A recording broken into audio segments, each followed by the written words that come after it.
regular meeting of the Rockport Planning Board. My name is Jeffrey Leclerc and I'm the chairman of this board. This board consists of up to 7 Rockport resident volunteers appointed by the Select Board to review land use applications, changes to zoning, and other duties prescribed in the ordinances of the town and laws of the state. We have a quorum today, so I'm calling this meeting to order at 5:31. Tonight's agenda consists of the following items. Approval of the meeting minutes from last month, pre-application of a major subdivision on a parcel located at Commercial Street in Rockport. The parcel is identified as map 26, lot 163.001. It is owned by Midcoast Habitat for Humanity. This application is being represented by Mike Sabatini of Landmark Corporation and Surveyors and Engineers. The next item we have is to review the findings of fact and conclusions of law for the site plan review at 201 West Street, also known as Haywood Tofu. This parcel is identified as map 26 and lot 7-01. Then any other business, and that's the meeting for us. And with that, let's begin. So I'd like to begin with if there are any comments from the public on any non-agenda items tonight. Items that don't appear on the agenda. Hearing none, I'd like to move on. So the first item of business is to approve the minutes from January. I believe there are plenty of people here to approve those minutes. So has everyone had a chance to either review and make comments or to at least review those minutes? Yes, I'm seeing some nods from the board. Are there any items on that review that you'd like to discuss on the minutes markups? I think we've all looked at it, and I think we can all... Yeah, no comments. No comments, okay. Can I get a motion to approve those minutes? Scott? I'll second. Seconded by Tom. Any other further discussion? All those in favor? Okay, motion carries 6-0. Next agenda item is to review the pre-application for a major subdivision on a parcel located at Commercial Street, as I said before. Does anyone on this board have a reason to identify a conflict of interest that would prevent them from rendering a fair judgment on this application? Hearing none, so what I'd like to do is ask the applicants to present the material that we've seen for the past week, and then I'd like to open the comments to the public and then close them, and we'll take our preliminary review of these so-called sketch reviews. Hey Jeff, just real quick. Please. Because it's a pre-application, it's not a public hearing per se. Public comment section isn't a necessity, but if you want to I'd open like to take it anyway. Sounds good. Thank you. Okay, with that, please, welcome. You want to start with introductions? Sure. I'm Tia Anderson. I'm the Executive Director of Midcoast Habitat for Humanity. Welcome. Michael Sabatini with Landmark. We're here tonight, as you mentioned, for a pre-application of subdivision. You've had the package of information we sent you on the map, and just to get everyone's bearings, this site is located on Route 1, right across the street from the Rockport Automotive. It abuts what used to be Hoboken Gardens, is now the Guinea Ridge farm, and it also abuts the old Windjammer Hotel. The project consists of 10 single-family homes and a daycare building. We're going to propose about a 700-foot-long road, 20-foot wide. A portion of it has a sidewalk. The road will terminate with a large vehicle turnaround, a T-turnaround. There's a proposed pedestrian connection that is just tentative at this point. It would require a lot of some rights from other property owners and some other things to happen, but it's just put on there for a discussion point. As far as utilities, public water, public sewer, the water is available. The sewer is not quite available, but there's a Northern Borders grant that the town acquired to extend sewer in this vicinity, and we would hope to tie into that and coordinate with that effort. The site is in the 906 zone. The density is a 4,000 square foot per unit density, which would allow for a lot of units on this parcel, but you know, the constraints really are more the geometry of the parcel and some wetlands and things. There, you could probably fit, per the density, over 30 units, but we're only proposing 10. So that's the zoning. In my letter, I outlined a couple questions, or a couple of topics I wanted to bring up. And I actually have a couple more that I didn't make in the letter that I want to bring up, and I can bring them up now, or if you want to pause right now, and or you want me to keep going? I'd like you to keep going. I'm sure we'll discuss the things that you're interested in talking about, but I'd like you to present as much as you want. We want to and we can get into dominate sort of the back and forth. discussion here. So a couple items that I brought up in the letter. One is a traffic study. We don't think it's necessary for this project. With these uses, the daycare and the single-family homes, we're looking at a weekday peak hour of only 25 trips. When you compare that to what's going on Route 1 and Commercial Street, which is more like 900 trips in the peak hour, it's really an insignificant amount, and it doesn't cross any threshold of needing a traffic study, so we'd like you to consider that. The ordinances talk about a groundwater study or a hydrogeologic assessment, and you know, that's usually used or required when you have septic systems or you're drawing from wells, neither of which will happen in this project. It's also important when you're shallow to bedrock, and we don't think that that's the case here either, so we feel like a hydrogeologic assessment is not necessary for this project. The other couple of topics that I had were, one was just parking. You notice we provided driveways for the units, most of which will have parking for 2 cars per dwelling unit, which is pretty standard, but we have several one-bedrooms, and in one instance on the plan where there's 2 one-bedrooms next to each other, we have just parking for 3 cars for 2 one-units, and to the extent that that would be considered, we'd appreciate that. Lastly, the daycare building. I did mention this is going to be a condominium-style development, and because of that, it would be prudent, and for some other reasons, to split off the daycare area as a separate lot. And we could either do that ahead of time before we came back to you, because splitting off that lot would not trigger subdivision. It could be just done before we even get to you. And then it would be a clean condo development on the remainder lot, or the lot 2, or however we label them. Wanted to get your, or just bring that up, I guess, and talk about it. And it's not shown on the current plan, and you know, just say that we're considering that. I think it would be cleaner to have just a condo development on a lot, as opposed to mixing the single-family use with the daycare. That's all I had. Did I miss anything to you? No, I think you got it. Okay. All right. So happy to chat about any or all of that. All right, thank you very much. Thank you. So now, as Orion mentioned, we do not have to have a public comment period, but seeing that there may be interest in this project from the public, there will be future public comments that are required. Yep. I'd like to entertain them as soon as possible, because that's the purpose of this review, is to, you've got a sketch. Yeah. We want to know how the town feels about it, not just this board. Yeah. So at this point, I'd like to open the public comment. Do you want us to move from these microphones, or? He's got a mobile. I do upstairs. Don't go. I can that just, way. I can scoot. Are there members of the public here that would like to make a comment? Then yes, please, if you don't mind.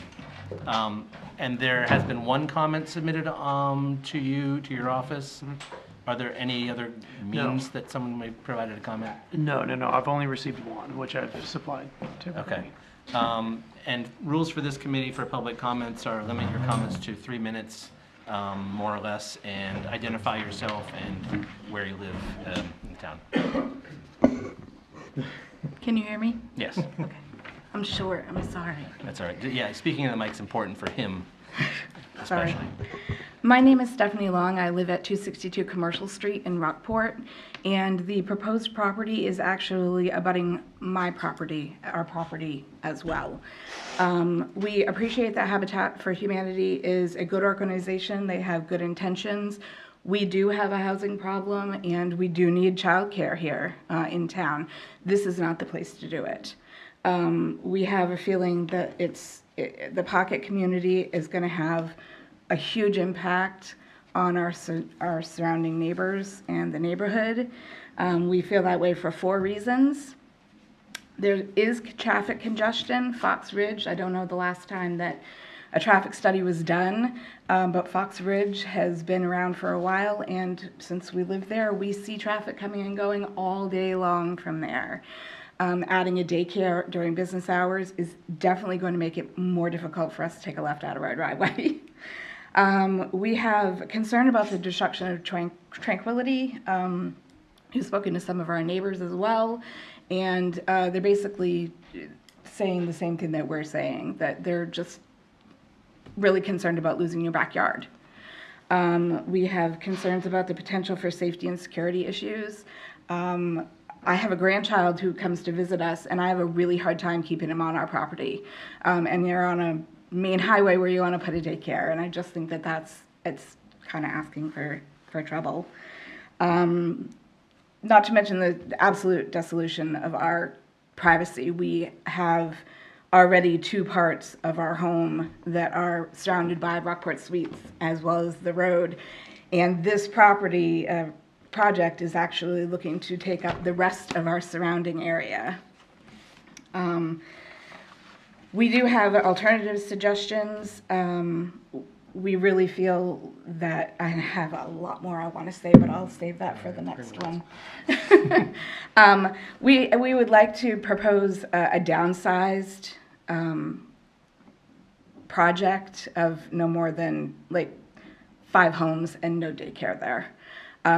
We feel like that will definitely leave more acreage for the incoming families, less noise, less light pollution. I mean, Habitat says it's a small project, but it's going to be a huge impact on everybody in the area. Do you have anything you want to add? Yeah, so as regards to the traffic, I respectfully disagree that it's only 25 trips. You're looking at 10 homes with at least 1 car per home. If each one of those cars makes 1 trip, as I understand it, by your definition, a trip is in and out. So if they only leave home once a day, that's 20 right there. That does not include the daycare center. As she mentioned, in addition to that, you have Fox Ridge, which is extremely busy, especially at commute time in the morning and evening. You also have the off-site parking for the hotel here now in Rockport, excuse me. And I don't believe that none of those things have been taken into account. Rockport Auto is a very busy business. We are Route 1, we have semis, we have vehicles, we have buses. In the summer, the traffic explodes with tourists. You have motorhomes, you have campers, you have all kinds of things going by. And I think, as she said, it's hard enough for us to try to get left out of our driveway. I can't imagine or fathom cars trying to come in and out of that daycare or the complex and turn left especially, but just to get in and out of there. Cars waiting to turn left into it coming south are going to back up traffic on Route 1. It already gets backed up very easily. We've had cars backed up to our driveway from the light at Route 90. And so I said, well, no, we understand it's for good intentions. I think this is too big. Their other projects are on 10 acres each. This is 3.6 acres. And their other projects have similar amount of buildings. And plus you have the wetlands in the middle of it that have to be worked around. And as she said, we can't speak for other people, obviously, but we have talked to neighbors on West Street and Pascal Avenue, and they share our same feelings. Hopefully you will hear from them separately from us. Anything else? Sorry, and my name is Robert Long. I'm the other property owner. Where if you look at the map of the development, we're the square between them and Rockport Suites. That wasn't not mentioned as an As abutter. an abutting property. We're the directly abutting them, Okay, and they will surround us. thank you. All right? Thank We you very appreciate much. your Thank you very consideration. much for your time. Thank you. Can I ask what Fox Ridge is? It's the business park where Camden National Bank is amongst other businesses. Doctor's offices as well. Okay. Opposite side of the street. Yeah. There are members of the public who'd like to speak, just come on up. Again, introduce yourself and where you live. Certainly. Thank you. I wasn't expecting such a formal setup. My name's Julia Olivas, and I'm not an abutter, but my husband and I have property north of this location, and we abut Fox Ridge Office Park. So my purpose in being here today is to please encourage you gentlemen to not stamp it through, but to do a traffic study, to do these studies that should be required. And I know it's a wonderful project, but I am aware of the traffic and everything that goes on there. We have a business as well at our property location. Also the sewer, I'm not educated with regard to what's going on. I've had conversations with Orion, but with everything with the sewer, but I know we have issues. And so, is that grant, has that already been approved? I think For- you guys- Yes. It has, so that money is coming through with that Yes. grant for sewer through that area? Correct. Good, good. So I just please ask you all to do your due diligence on this property and make sure everything is met. Thank you very Yep. much. Thank you. Whoever would like to speak, come on up.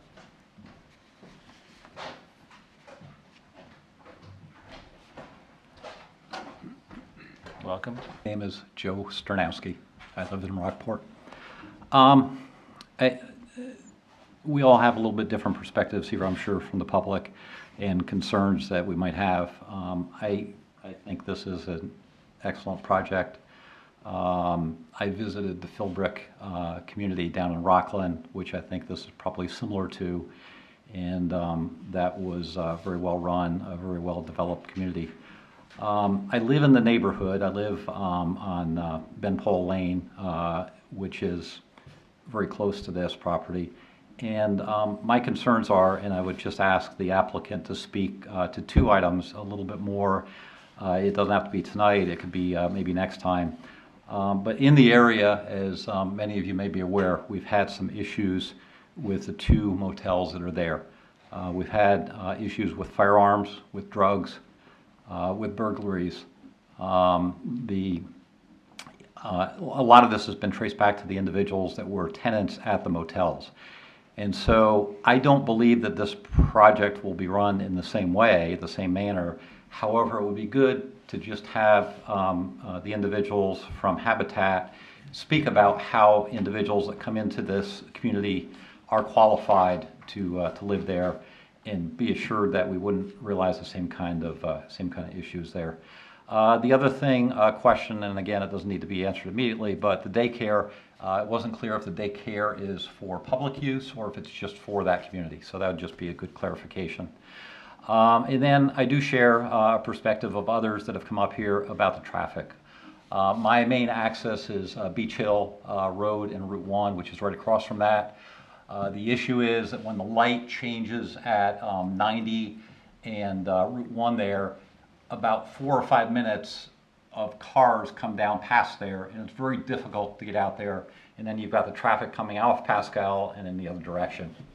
So while I think I do agree that this particular project does not require likely a traffic study, I would look to the town maybe to look a little bit more broader here, because since I've moved into that neighborhood, Bleecker and Greer has opened, Camden Station is opened, the parking for the hotel is up there, the gym is open down the street. There's quite a bit more traffic there, and I think the town needs to look at a much broader basis than just this development at traffic there and how that congestion can be eliminated. And that's it. Thank you. Thanks, Joe. Thanks, Joe. Anyone else? Hearing none, I'd like you guys to please come back up. So at this time, I'd like to take any questions, clarifying or otherwise, from the board. Again, I remind the board, we're not approving or denying this as an application at this. This is the first of, I think, Ryan, 3 reviews that we need to conduct, and this is according to town ordinance.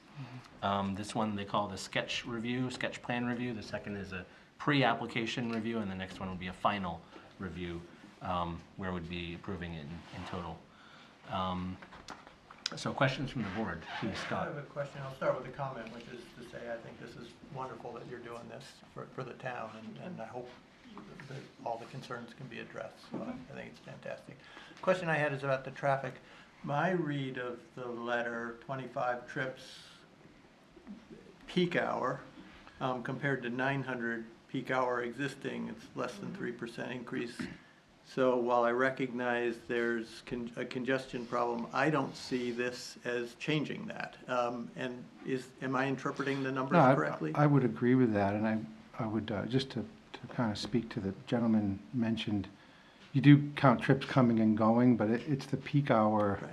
It's just the one trip during that peak hour, and it's like, if it's in the PM, it's oftentimes coming in. If it's in the AM, it's oftentimes going out. I just didn't want to make sure I was misunderstood there, but I agree with you, yeah. Okay. I just wanted to make sure I And I understood. would say, I can speak to that just from experience with our Philbrook Commons development. So just to clarify, that was on 2.5 acres, not 10. We did 12 units, and we didn't do a traffic study. It empties out on Route 1, just down from the traffic light to the Samoset and Pembe Acres. I will say, to my surprise even, there were several of our residents that do work from home now. It's a new time. And the traffic is minimal. I would say 20 peak hour trips is an exaggeration.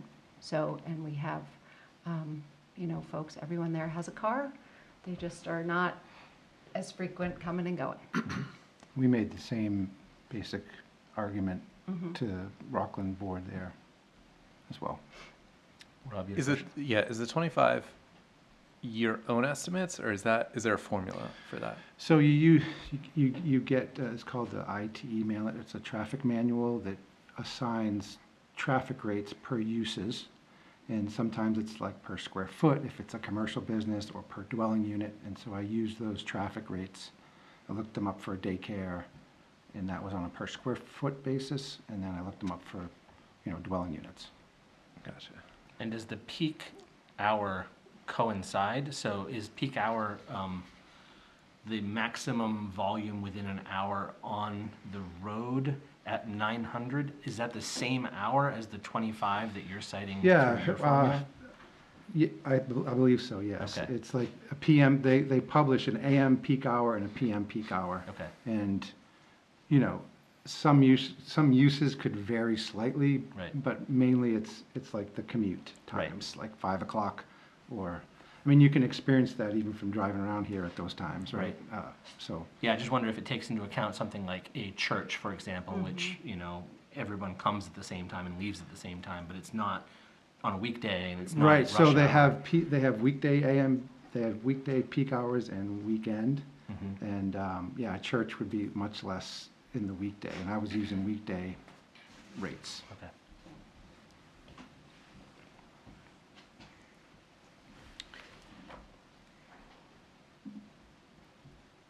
Please, Tom. I would like you to address the functioning of the daycare center, as the gentleman, Mr. Sternowski, brought Yeah. up.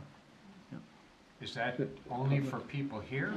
Or No. how many families do you expect to utilize this daycare center? So I can tell you, we are just in preliminary discussions with those that would be potentially owning and operating the daycare. It would not be my guess, if I had to surmise, and this is really very preliminary, we are looking at sort of early childhood, kind of that younger preschool and infant care, that where there's just a greater need right now and it's not served in our area. This came about from the prior landowner as a request as part of the Hope for the Development, and it became part of this project. We don't have, like I said, we have a couple folks we're in discussions with about it, so I really can't guesstimate into, but the nature of the work we do is very thoughtful and considerate in terms of what it is we're developing. We don't maximize density, we're not gonna maximize, we're not gonna turn this into a large daycare operation that is, flooding the neighborhood with children. Obviously, there's a new park that will have its own plenty of space and, to enjoy, but I think that this is just, a small population, but it will help with the need. Okay, well, I see on the plan there that you have a parking lot and the daycare center, but if you have children, it's sort of like a mini school. You have to have playground. Sure. Oh, Yeah, this is facilities. just There'd be the like initial. fenced-in areas and things, It's just, we're just early. And the way this is situated, it's quite a steep slope to the road there. So the children wouldn't be playing on the side of Route 1. The idea is that there would be playground and stuff on the opposite side, where there's more green space that abuts that wetland area. That's just, again, preliminary, but perfectly, Now, is this safe whole in the area plan. forested right now? Woods? It's wooded. It's wooded. So quite a bit of that is going to be clear. Does it look, it looks to me like you have an area of wetlands there? Yeah. Is that true? Yes. Are you going to impact that at all? Just around the fringes, and where the road crosses. But there's already a There's driveway, already a road, a driveway there, driveway. so it's just a Okay. small amount of impact. But, Try to and what avoid- about facing Route 1? Is the intent to keep that wooded, or is that going to be cleared off as well? Well, no, we could keep some wooded, could be. yeah. I mean, this is really preliminary. The daycare layout is just a sketch. Matter of fact, we talked earlier about breaking that off as a separate lot. We would have to come back before you for site plan review for that, and that's when we talk about buffers and, Right, you I know, understand. parking, I'm not yeah. trying to Yeah. hold you to anything, No, I'm just yeah. asking Yeah. questions. Yeah. Absolutely. A clarifying question, I think it may go to Ryan, actually. Looking at table 917 in the land use ordinance, both multifamily, residential, single-family, and daycare are allowed permitted uses in the 906 zone. Yeah. Those would not come before us for site plan review, if that's the case. Is that correct, or is that incorrect? It's, it then depends upon the size of the building for the commercial, which that I think exceeds that threshold. Okay. It's about, what, 1,200 square feet or so? Just I have under? to pull it up exactly, but there's a threshold requirement in. Okay, but the residential parcel, if these were to be split, would not come before us for a site plan review? Yeah, so for example, just throw a number up there, if they split it into 12 lots, and that's all the subdivision review was, just 12 lots, then they wouldn't come before you for each of those individuals, it'd be just a permit through the office. Right. But because it's a condominium development, it comes before you for 12 units. 12 within a subdivision review, but not for a site plan review. That's what I'm asking about. Some of the comments from the public have been expressed on points that we would be under a site plan review, but are not under a subdivision review.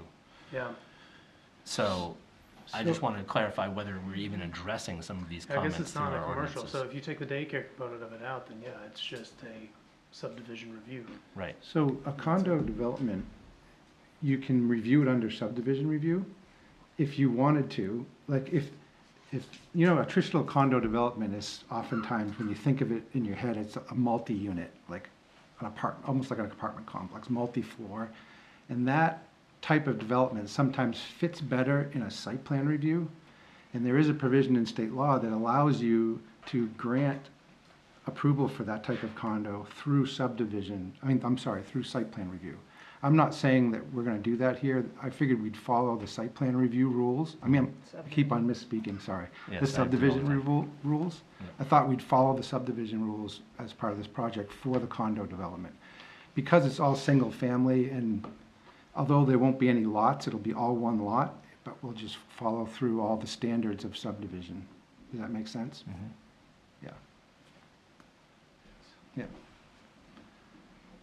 And, you know, the performance standards for site plan review, we're free to, you could look at those as well while we're in front of you during that subdivision review. They're similar, the approval standards, you know, Yeah. performance standards. My question is more so whether that would normally, as a matter of course, go through this board or through the It's office, certainly- town hall. It would certainly come before this board. Yeah. A project like this, whether site plan or subdivision, would come before this board, for Yeah. sure. I don't know if you talked about one of the other comments that Mr. Sternowski had, which was about the motels.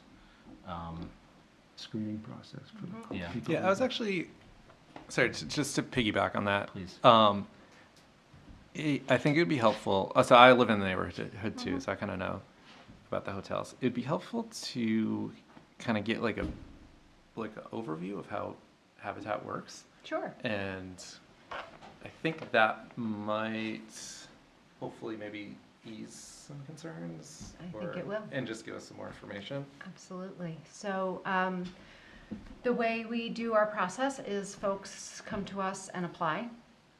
It is based on need, ability to pay, and willingness to partner. So we're really looking at, we serve between 30 to 80% of area median income. I can tell you, typically, a majority of our applicants that are successful in our application process and approved are between 50 and 80. And that is, they pay a mortgage, taxes, insurance, just like everyone else. The difference is Habitat, when we approve them, we subsidize. So we sell at their affordability, but the houses are actually priced at market rate. So that difference between those two numbers is our subsidy that we hold. And we use a couple instruments. We have silent second that we hold a mortgage basically, so they can't move into the house and flip it for the equity.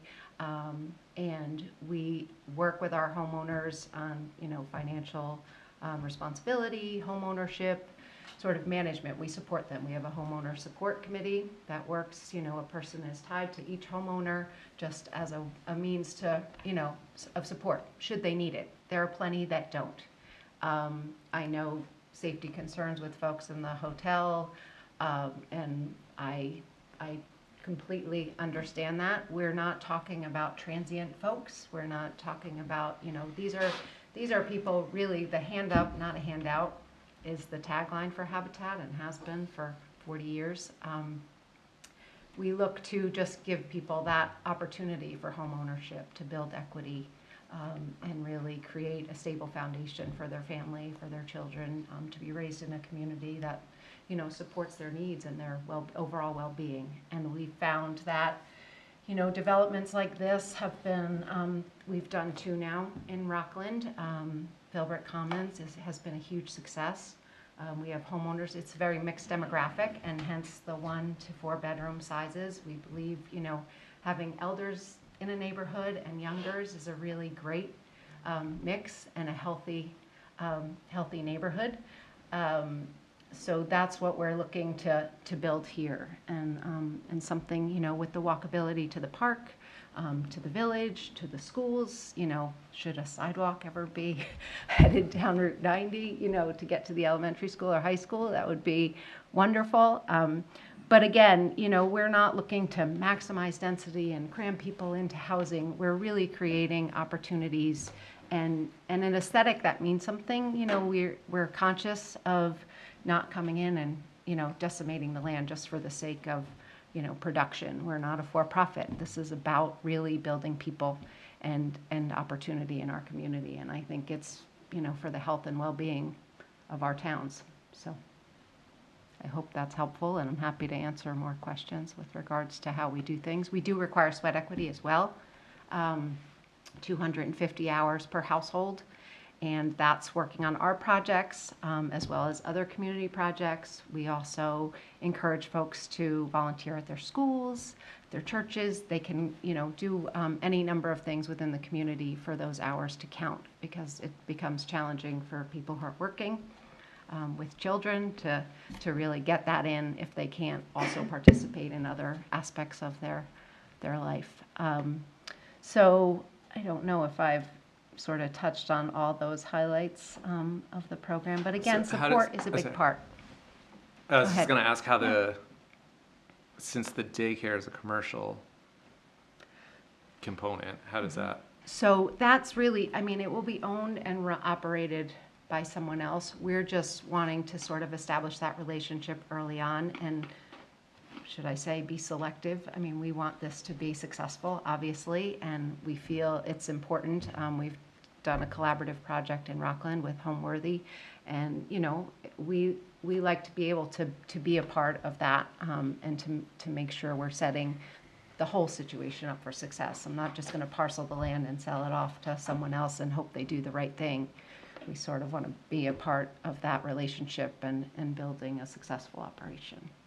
But we will not own and operate it. So I also had the opportunity to visit Philbrook, and one of the things I noticed, and maybe you could comment, is that it didn't look like a development, in that the houses all looked different from each other. They were nicely landscaped and together.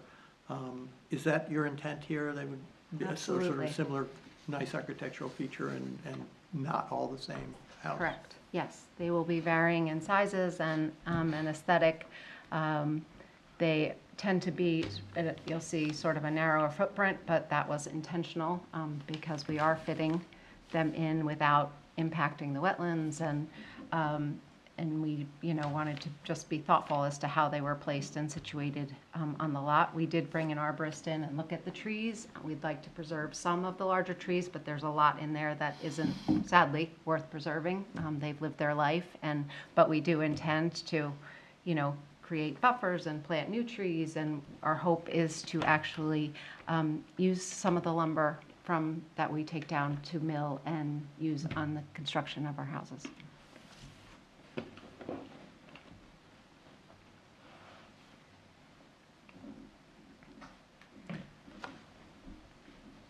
Comments from the board? Questions? I have one, which is, I was just reviewing the preliminary requirements from the subdivision ordinance, and so we don't have to turn to it, but in Article 7, which is the preliminary plan requirements, it says under number 25, for subdivisions involving 40 or more parking spaces or projected to generate more than 100 vehicle trips in the peak hour, a traffic impact analysis shall be submitted. Right. So is it your contention that a traffic impact analysis is somewhere else it's required, and that you're asking us, or will be asking us to waive it? No, I was pointing out that we don't meet that threshold. Okay, Yeah. right. Yeah, okay. we're well under it. And Yeah, that was if my you- understanding, was that it's not as though you're asking for a waiver of it. No, it's no, that it's I was not kind of required. just bringing it up and like, hey, we all, Right. We're aware. we're all, yeah. Right, and the other part of what I think maybe was my misimpression was that you're not asking for a waiver of the hydrogeological No, study, because no. that also, the contention is that it is not required. Right, Okay, right. Yeah, I was just, yeah. so if we were to ask for it, which I think we have the authority to Yeah. ask for certain things, we would be asking for something in addition to what the ordinance states that we require. Right, and so I like to bring these up early because those two things right there have expenses and timeframes with them. And so if the sentiment is that no, we would rather have them, then we need to know. So I'd like to get a sense from the board to answer the applicant's query or, statement that these seem to be not required and yet something we could ask for, whether any folks on the board, and this isn't a vote, feel like they'd like to see those kinds of things. So I Scott? think the justification is reasonable, and they clearly don't meet the threshold, so I don't see any reason we should ask for them. Tom, you feel comfortable without it, or would you like to see it? Well, I'll tell you, I can't tell you how many times a week I go through that corridor where I live. off Wellington Street at the other end of town and going to Camden or hopping on Route 90 here to go to MRC or someplace. And that is a very, very busy section of highway.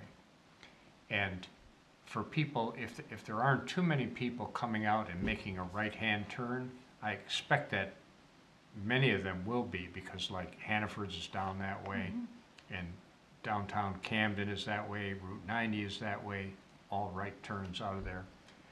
If they're coming the other way, trying to make a left-hand turn, that, I mean, there are people doing that already, going into Rockport Automotive, going into Fox Ridge.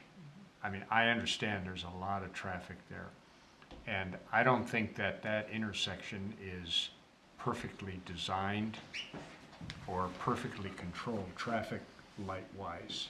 I mean, they could do a lot better than they do right now. For example, they don't have a right turn lane from Camden going onto Route 90. You know, what is the matter with that? I mean, they have to sit in line with everybody else, and the line is twice as long as it needs to be because half the traffic is turning right onto Route 90. So you have that kind of thing. But I would say, I think I would agree, at least initially, that if the number of trips is reasonable for a project of this size, that a traffic study is not warranted. But I do think there needs to be some town work on that section and the intersection with Route 90. I really do. Right, I think, Well, just to clarify my comment, I agree the traffic there is bad. I mean, I live in the neighborhood as well, and especially during the summer. But my point is that the additional traffic is inconsequential, so the town needs to address it, but not because of this I'm development. not putting the onus on them. Right. I'm saying the town really should be looking Yeah. at this. I agree with that. Rob, did you want to add something? no, that's what I was gonna say. I think this is a town issue that's been neglected. And neglected. I don't know, I don't think that can prevent us from proving things just based on bad traffic patterns.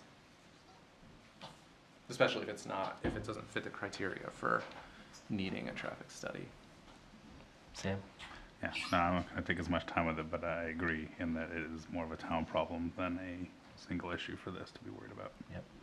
Peter, do you have any reservations about?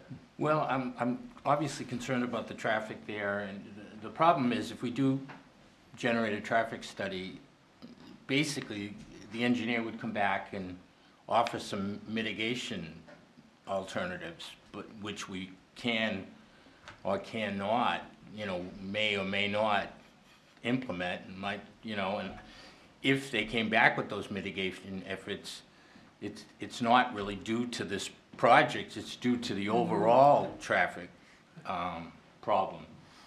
I live on Route 1, right at Rockville Street. I try to come out of my driveway, and the people coming out at that stop sign at Rockville won't let me out of my driveway. So, I understand the issue, but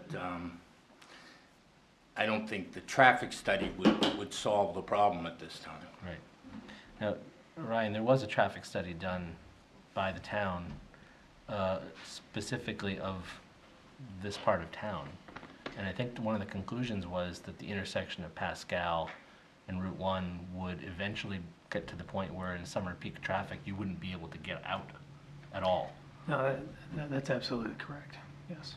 So there does seem to be a need for something to be done. There's absolutely a need, and with this project and speaking with the town and the potential of a daycare coming in, we're already starting to look at that stretch of Route 1 because that specific stretch wasn't included in that study, but the traffic counts were. So you could see them at that intersection, above those intersections. So we understand and trying to come up with a plan for it. Right now, I don't know any more than that. So it's early stages. Very early stages. Okay. What's a timeline perhaps of how that might play out? Oh my. I know it's early. I don't know if I could give a timeline. Right now, I really don't. I couldn't. I mean, have you identified the people who you should be talking to and? Oh, no, I mean, the town manager, public works director, and I, we're all chatting about what to potentially do here, but all of it is kind of contingent on if this development does in fact happen, and then what do we do from there? So, and then we have sewer that's coming in as well, can we piggyback on something? Yeah. So there's a few items that we're looking at. Yep. I mean, some of the things that are done right now to at least control traffic are actually things that make it worse. Like it was mentioned that the light at West Street actually makes it more difficult to pull out because it spaces out traffic and kind of concentrates it. So Yeah. you have to wait for some strange cycle of lights changing. that Right. you I can't even question see. whether or Well, not the the other- light is Well, calibrated I mean, you know, correctly. so the other item, you know, US Route 1, Route 90, that's not town. Right. That's state-owned road, so how do we, and. Well, we ask our select board to take it up to the state. Yeah, and through that traffic infrastructure study, which was kind of a, not to derail this conversation here, but one of the humbling components was the response back was there's no deaths, so we're not gonna change something. Yeah, it's like, yeah, there's a lot of wrecks, but no one's The high died. threshold. It's like, Yeah. gosh, you know, Yeah. that's hard to Yep. swallow. Yeah. Okay. Well, I think what we've, in summary, concluded that we don't feel the need, there's an additional study required for this, beyond what's, you know, in the baseline requirements. There is one question I'm required to ask, was if you're trying to apply for a traditional village status. No. Okay, answered. And I think the way the process goes forward, and I'm not trying to cut off any further questions or comments, but is that there's a date for an on-site inspection that has to happen prior to the next, the preliminary review. And that has to be within 6 months of the preliminary review. So if we were to inspect it like next month, then you'd have to come back to us with a preliminary review within 6 months, Right. otherwise it would be null and void and you have to do it again. Yeah. Um, Yeah, so that's up to you if you feel like, I mean, probably should let the snow melt a little bit. We can't do it if there's a foot of snow on the ground, Okay, so okay. if there's a freak snowstorm that So, happens the day before, we have to You know, cancel. when we come back with an application for preliminary review, you could schedule it right before then? Mhm. I don't know if that's acceptable. I mean, that would be, I think, preferred, and I could ask the And it board, would be, but just you know, do it it'd the be, same that would be day. a couple months or, Yeah, you know, 3 months Yep. from now. If we could do it the same day, that's great. yes. That way, Yep. it's all fresh in your mind and. So do you We- think You that's? know, we would stake out where things are. Exactly. And, you know, this was a sketch plan, so as we design, there, you know, and we put grades to everything, there's more constraints can pop up and things can change, so. It would be actually more prudent to do a site walk then, and we could lay out what we're actually talking about. Okay. One question I had was, like you said, that you were hoping to tie into the sewer. Is it not a requirement for the Oh, size of what absolutely, yeah, you're no, doing it here? has to, Okay. we have to. I said hoping because part of it's out of our control Yeah. in that we need the town to move forward on that grant that was acquired. Okay. And then there'd be a sewer system on site with a pump station we'd pump So up that would to. precede, the sewer systems installation would precede this project? Yes. And what's the time frame on the sewer? I'm hoping to have the Extension. proposal from the engineers tomorrow, and then we'll meet and discuss timeline. Okay, But all the money for the project's in hand, so, I mean, okay, so it's a 2025 project? yeah, and the engineers are aware of their timeline, so lining it all up is Yeah. not a problem from Yeah, I their mean, perspective. We could proceed with the assumption that that's gonna happen, and obviously, if something got slowed up on that, this would have to slow up, you know. But Where's the sewer expansion? How? So when you're on Route 1 and you're going south, it actually, what did you call it? The Fox Ridge. Yeah. Fox Ridge, there's that little pump station there. That's where it ends, and then it doesn't pick back up until past Clavinus. There's like a little stretch that doesn't have any sewer. Oh, so that's it. Okay. Yep. Peter? You had mentioned no-cut buffer zones. I think, it's obviously a very sensitive area. How they're gonna be delineated and how they're gonna be maintained, because on projects in the past, on other planning boards I was on, we approved subdivisions and, clearly delineated no-cut buffer zones. But as the years passed, abutters and whatever felt free to do what they wanted to do. And you can penalize them after the fact, but the trees are gone, the vegetation's gone, the buffer zone's gone. So it just might be something, it's obviously a very sensitive area. It might be something to clearly address. Yeah, well, we heard, I'm not saying tonight, I'm just saying going forward, that's,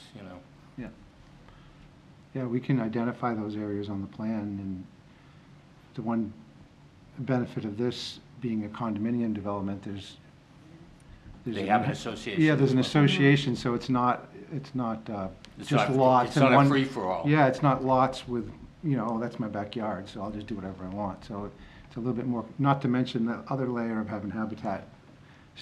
Yeah, we have covenants and deed restrictions on all our properties that run with them and then we have first right to purchase, should there be this, any homeowner want to sell. So we would buy it back and sell to a new homeowner. So these things A little bit carry more with. control. Yes, Yeah. there's all sorts of control. And that's part of the success of the program.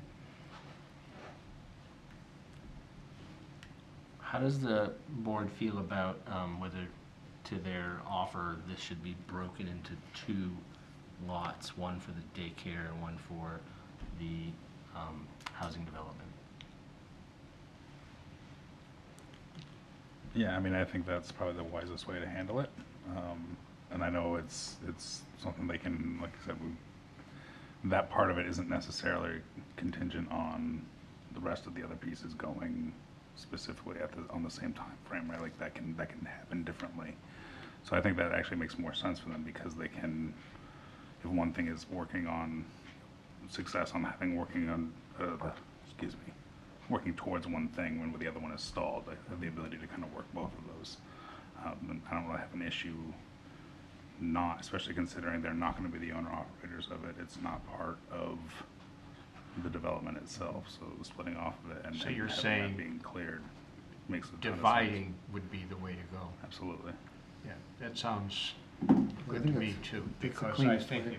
if it's under separate ownership,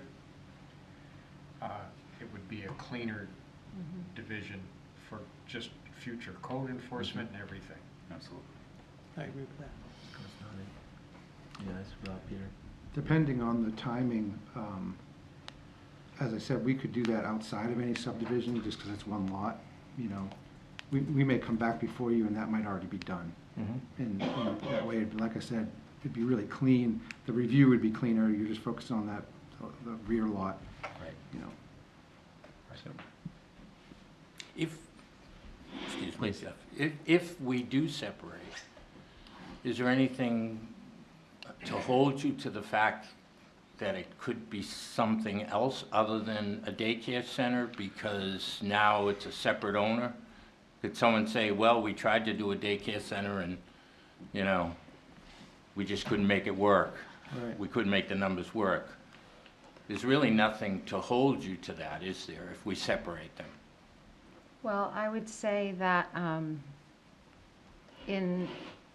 as we do with any of our properties, I mean, we can create, agreements or arrangements around that would carry with the property, that it remain a daycare. I mean, successful, unsuccessful, my hope is it's successful, obviously.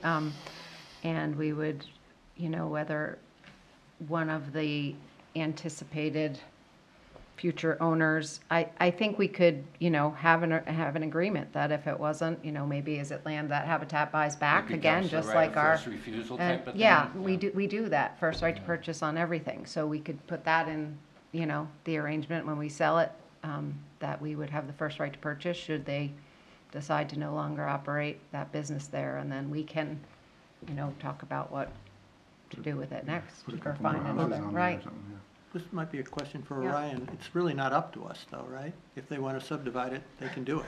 So I Right, don't think that has anything to do with our No, board. it's just more. I No, think it but just- in good faith, right, sure. if we're having a meeting and, you know, that would decide whether we want to break these parcels apart or not. But It that's- would, it it's would not- drive the process though. They can break it No. apart whether or not we want them to. That's, I think, right? It's not up to us. We don't Yeah. have to grant the It was, permission. more of a question of whether that would be a preferred, if it had been broken, that would be preferred way for us to review it. I think. Yeah. Bless you. So I would say that, Habitat is in the business of being a good neighbor and building community. So in good faith, yes, I would agree that we would put something in place to make certain that this didn't become an auto parts shop or junkyard or, anything like that. I mean, where, this would be maybe developed, like Mike said, into some housing, if that were the case. But we could do first right to purchase on that property as well. Thank you. Sure.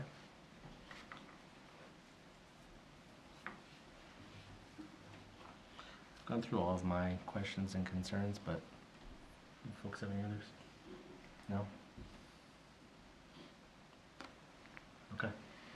Thank you very much. Thank you. Real Thank quick, you. Oh, was an on-site inspection date determined, or is it, Oh, I think that we should wait till we come back with the preliminary. okay, so you want to do it the same day as preliminary, Yeah, whenever you but- submit yeah. that? Okay, okay. I think that would be smarter, just because if things change, then we can stake out what's changed.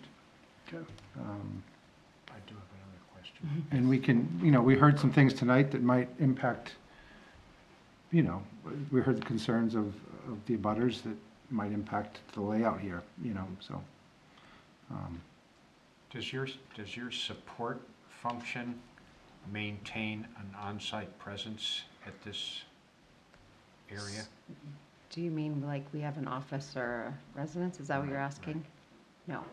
No, so you don't have any We don't do personnel. property management, if you will, but we do observe and drive through and, for instance, we ask that folks maintain their yards, be respectful neighbors, et cetera. So there are folks that drive through our neighborhoods, and if something doesn't look right, we make a phone call, send a text in the friendliest of manners. And so yes, we have management. It's not on site. It's just sometimes a gentle reminder, is your lawnmower broken? Can I offer to, help you with that?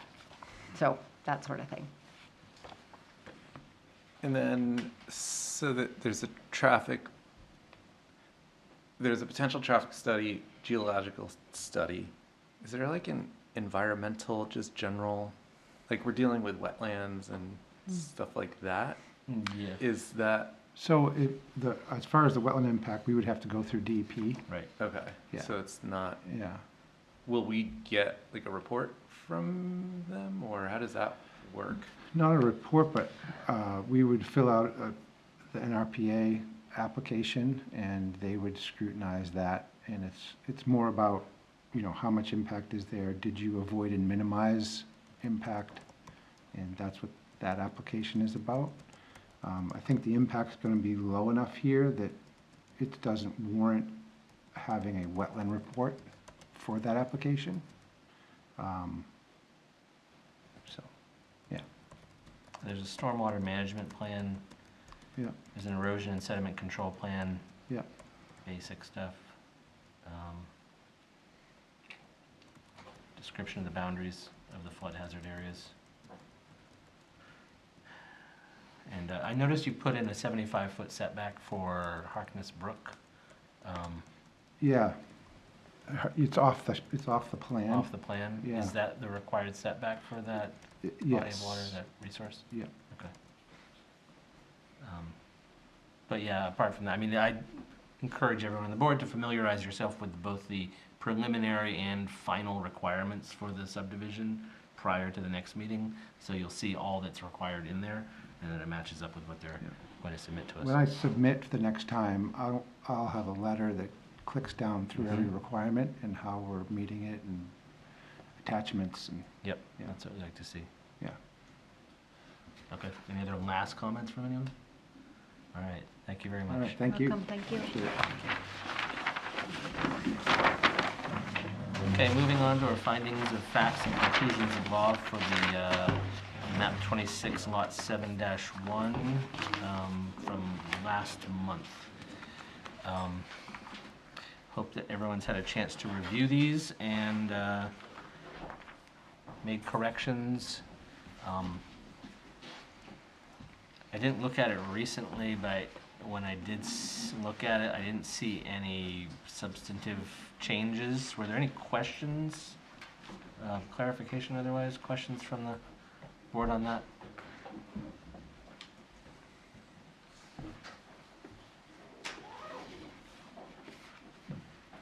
Maybe we can just scan through it.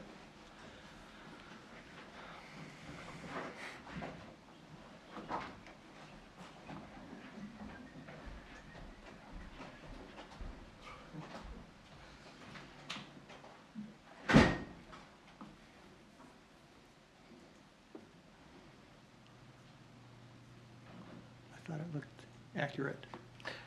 That's the way I interpreted Yeah. it too.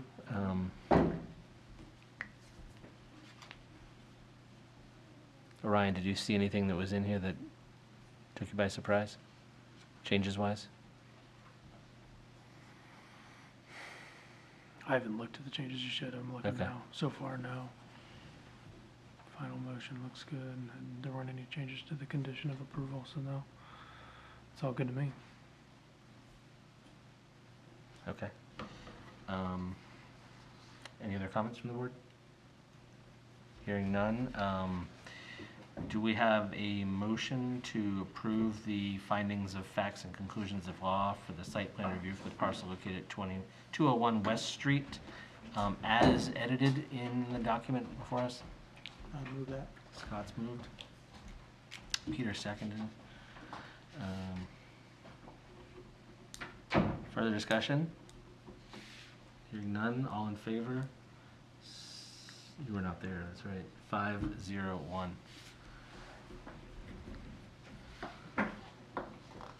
Okay. Any other business that anyone would like to? For you to sign. Yeah. I need somebody to, or I need the board to authorize me to sign this. Do I need a motion to do that? Okay. Could I have a motion to authorize the chair to sign the findings of fact? I'll move. Thank you, Tom. Scott, second. All those in favor? 1, 2, 3, 4, 5. Thank you. You're abstaining. Okay. Any other business that anyone on the board would like to raise? The only thing I noticed is that on the town calendar, it still says that the meeting will be held in the lower level of the library unless otherwise Oh, noted. really? Okay. It says in the calendar. We probably want to change that. Yeah. I Jeff? will look at that. Can I just ask a question? Please. In terms of the next hearing for the parcel, Yeah. are the abutters notified, or are they just notified during the first hearing? They're notified for each They hearing? have to be notified for each one. Okay. And publications in the newspaper or whatever. Yeah, so just a quick review. Yeah, there's a publication in the newspaper that goes out twice. So in 2 newspapers before the hearing, and then all of the abutters would get a letter from my office about the application. So it continues through the process? And all public comments should go to Orion, and we can field them here at both of those meetings. Those both do have required public hearings. This one was at our discretion. Anything else to prime us on that process? No. Okay. I don't think anyone on this board has done a site plan review for a multi-unit housing project, so it will be somewhat new to us. So I'm asking you to make sure we stay on the right track. Yeah. But we'll all do our job to prepare. And to one of the questions or one of the comments that was asked or posed was that we will do our due diligence. Oh, yeah. Every Absolutely. checkbox will be filled in. And on that plan, it looked like there was an existing curb cut, right? Is it sort of? There is, existing it's or- currently being Yeah. used as access to a lot that's back there, right? I think they're just improving the road that's going back there. Correct. So our next meeting date is on, what, the 27th of March? Is that right? Yes. Yep. Does anyone on the board know that they will definitely not be here? Scott? Definitely not. Okay. All right. Any other business? Can I get a motion to adjourn? Scott? Sam? All those in favor? Total. I'll call the meeting adjourned at 6:36. Thank you. Thanks for coming.